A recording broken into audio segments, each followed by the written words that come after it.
They told you financial freedom is having a lot of money, but what they didn't tell you is the emotional, mental, and structural cost of truly building it.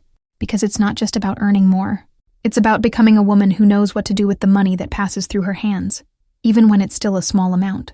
I had to break through several versions of myself to understand this. The version that waited to be saved. The one that felt guilty for wanting more. The one that pretended to have financial control, but cried alone when the account was in the red. And only when I stopped deluding myself with shortcuts and committed to the real path did things start to change. It wasn't with spreadsheets or self-help books. It was with hard decisions, uncomfortable cuts, and a new thought pattern. This video isn't sweet, it's direct. It's for those who are tired of just surviving and are ready to build real freedom. If this topic hits home, like the video and subscribe to the channel, because what I'm about to share may not be easy to hear, but it'll give you the strength no one else has given you so far. Tip 1. Stop romanticizing emotional and financial instability. For a long time, I confused intensity with depth. I believed that living in chaos, emotions on the surface, ups and downs, meant I was being real. I thought my sensitivity justified my mess, and that one day, in the middle of all that confusion, financial freedom would bloom like a miracle. But everything changed when I faced the raw, honest truth. Chronic instability doesn't go hand in hand with building something. While I was emotionally unstable, my finances followed suit. I spent on impulse. I blamed work when anxiety hit. And I created debt as an escape, as if buying something would make me feel in control. Until one day, sitting alone, I faced my statements, my broken promises, and my repeated cycles. And I realized it wasn't a lack of capability. It was a lack of inner structure. Freedom requires stability, and stability demands emotional self-responsibility. Stop romanticizing your impulses. They're not a sign of authenticity. They're symptoms of disorganization you've learned to tolerate. Today, when I feel chaos approaching, I pause. I breathe. I write. And I reconnect with the woman I'm becoming, not the one who learned to survive through drama. Comment. I don't live in highs and lows anymore. If you also realize that freedom needs solid ground, inside and out. Tip 2. Never again treat money as a taboo or a burden. Money was a forbidden topic in my childhood. When it came up, it was because of fights. Late bills, not enough paycheck, tension in the air. And even without fully understanding it, I learned that talking about money was shameful, uncomfortable, heavy. I grew up carrying that energy. Did everything I could to seem detached. Said I didn't care about wealth. But deep down I suffered. Because living with limitations, afraid to even open your banking app, is not admirable. It took me a while to understand that money isn't dirty or sacred. It's a tool. That's it. And like any tool, it works best when we learn to use it consciously. The women who transformed their lives before my eyes were the ones who stopped avoiding the subject. They talk about money naturally. They know how much they earn, how much they spend, where they invest, what they're building, and they don't apologize for it. The first step I took was allowing myself to learn. I asked questions. I watched videos. I opened up my accounts with courage, even trembling. And with every new action, the taboo melted away. Because the more awareness, the less weight. Today, money doesn't control me. And it doesn't define me either. It simply follows my lead. Comment. Money is a tool, not a burden. If you've also decided to stop treating wealth like a forbidden topic, and start taking ownership of your financial journey. Tip 3. Create your own income stream, even if no one believes in you at first. At the beginning, it felt almost daring. Me, with a tight paycheck, wanting to start a business, create something of my own, find income beyond the safety of a salaried job. Some laughed. Some called me too much of a dreamer. Some told me I should settle. But I felt it. Deep down, I knew depending on a single income stream was risky. And more than that, I knew my financial freedom would only come when I became the source, not a servant to circumstances. I started small, with what I knew, with what I had. Without waiting for perfection, without waiting for support, I put my idea out there, still raw, still unsure. And with every sale, every client, every bit of feedback, my confidence grew. It wasn't just about the money that came in. It was about what it said about me. I am capable of creating value. And more than that, I can turn that value into income. The women I admire the most didn't wait for stability to act. They created their own stability, starting even with doubt, even with fear. Today, if everything was taken from me, I know I could start again. Because my source is within, not outside. Comment. I am my own source. If you also realize that freedom starts the day you stop asking for permission and start putting yourself in the game. Tip 4. Pay yourself first, even if it feels like a small amount. For years, my money disappeared without me even noticing. I paid bills, helped family, handled emergencies, and when I looked, there was nothing left for me. It was like I worked for everyone, except myself. Until I heard a simple but brutal phrase: if you don't pay yourself, you erase yourself. And that day, everything changed. Because that's exactly what I was doing. Erasing myself. As if I wasn't a priority. As if I could only think about myself once the world was in order. But the truth is, the world is never going to be in order. And if you don't make an intentional move to put yourself first, financially speaking, no one else will do it for you. I started paying myself first. Even if it was just 10 rays a week. Even when it felt small. It was symbolic, a statement. It was like telling myself, you matter. And when that habit got stronger, something interesting happened. My money started to stretch further. Because by paying myself first, I developed respect. And those who respect what they have, multiply it. Today, any amount that comes into my account, a part of it is mine. Untouchable. Because this woman here works, yes, but she also reaps the rewards, even if it's little by little. Comment, I pay myself first. If you've also realized that freedom begins when you stop being the last one on your list. Tip 5. Stop taking financial advice from people who are emotionally in debt. For a long time, I absorbed advice from people who had never built what I wanted. People who said money doesn't bring happiness, but were always stressed about bills.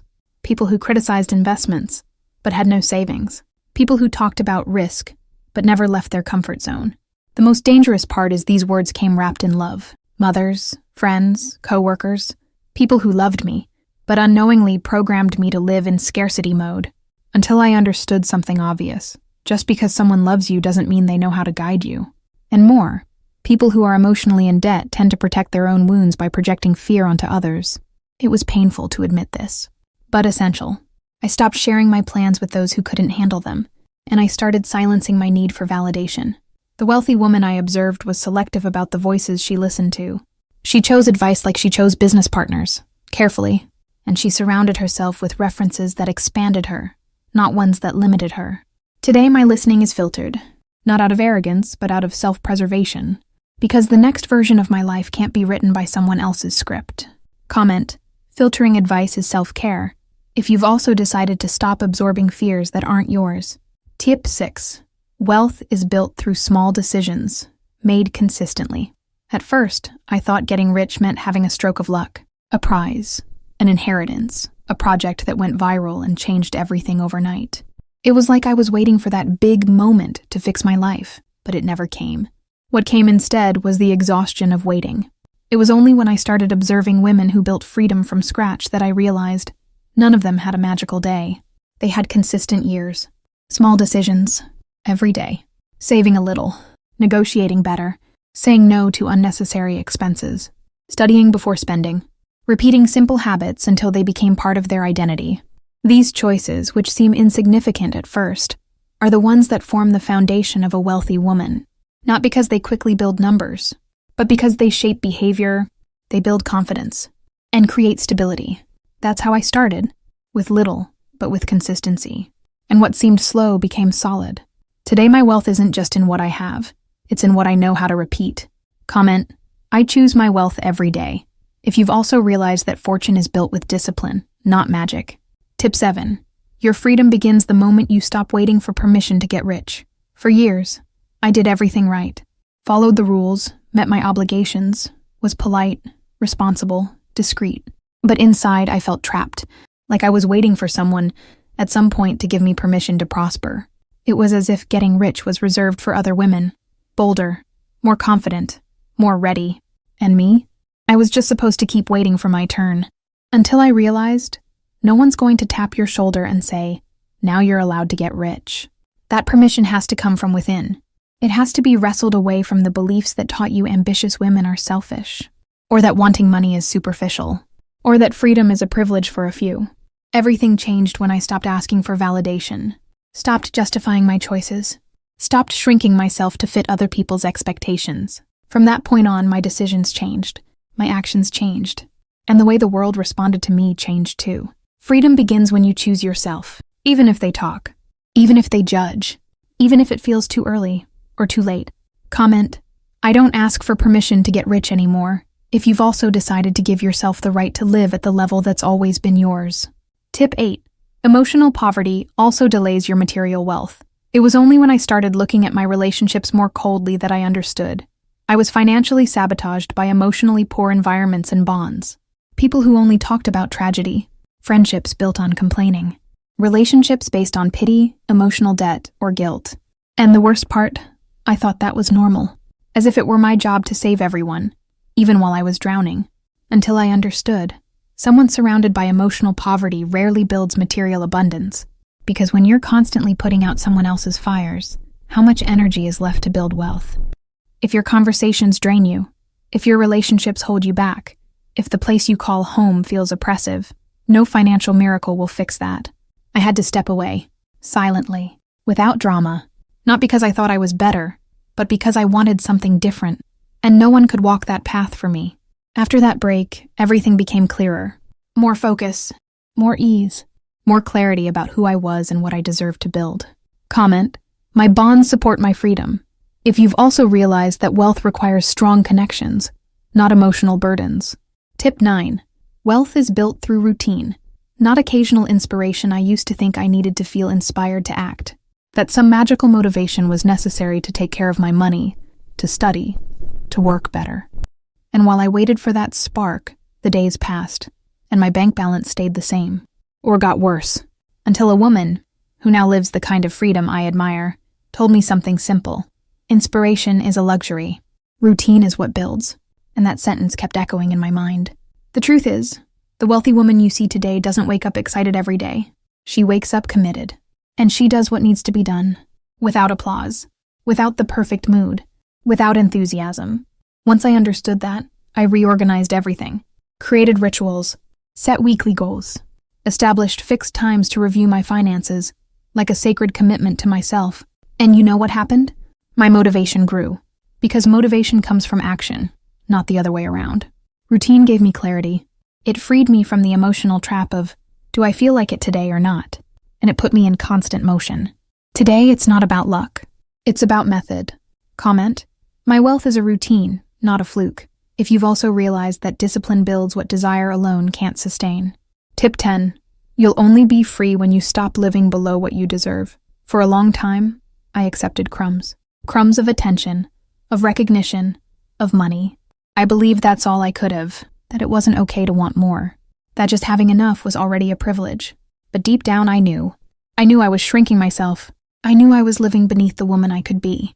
And that silent knowing ate away at me every single day. It was only when I faced that with brutal honesty that my life began to change. I stopped romanticizing the bare minimum, stopped being proud of enduring everything in silence, stopped calling gratitude what was actually fear of growing. The free women I've met all had one thing in common. They didn't accept less than what they knew they deserved. Not out of arrogance, but out of self-awareness. And that awareness changes everything. You start making different choices. You reposition yourself. You walk away from environments that don't reflect your next level. You refuse to maintain a life that shrinks you just because it feels comfortable. Today, freedom means something else to me. Living aligned with what I deserve. It's not about luxury. It's about truth. And about having the courage to live it.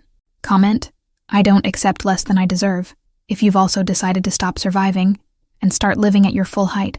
If you've made it this far, maybe you felt what I felt years ago. A discomfort that you just can't ignore anymore. Because this isn't just about money. It's about no longer fitting into the life you were taught to settle for. Every piece of advice I've shared here was born from pain, from decisions, from action. They weren't theories. They were lived experiences, falls, cuts, reframes, and above all, a commitment to a new identity. Financial freedom isn't the end.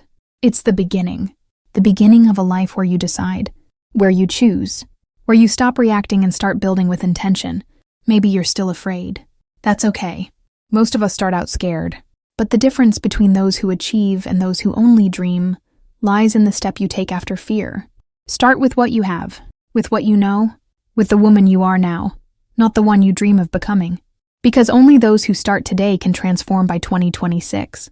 Comment, my freedom has already begun. If this video awakened something inside you that's never going back to sleep, And if you haven't subscribed yet, now's the time. This channel is a space for real growth, for women who don't wait anymore, they act.